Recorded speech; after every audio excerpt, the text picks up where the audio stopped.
Nós não para quieto, nós decidimos agora em vez de seguir forma parte da polarização, nós traz documento, do que nós chamamos de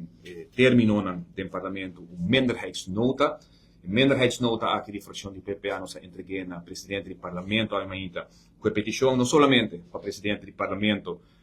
receber isso aqui para o tratado de Estado, mas para nós añadir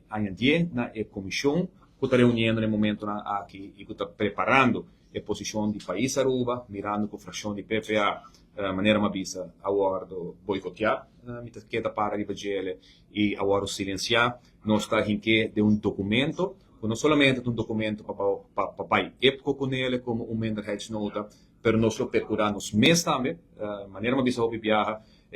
caso que nós falamos em corte, está caso de princípio, e teaue, nós está respeitar a decisão de corte avisa duidelijk que cada órgão de botrias política tem o mesmo espaço para fijar as regras,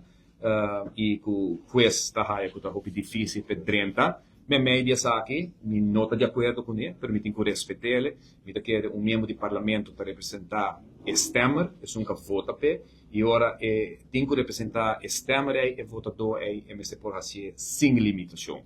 No momento aqui nós vamos limitar, dor que nós não participar agora tem a comissão que está atender para o que trata o tópico e posição de Aruba para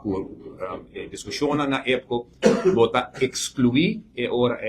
parte da comunidade seguro e 3.500 gente que vota para partido PPA para sobre todo outro que está dentro da comissão está explicando a colega na infração que não está decidido na comissão. PPA não está dentro da comissão, que PPA não está raia informação e no momento na que maneira vista na 24 horas com a comissão e delegação que está sali, nós não conhecemos a posição do país Aruba, nós conhecemos o que você está que é polarização, mostramento de ideia de outro, para o que trata opinião, riba é reação, pero naturalmente Aruba como se não tem posição.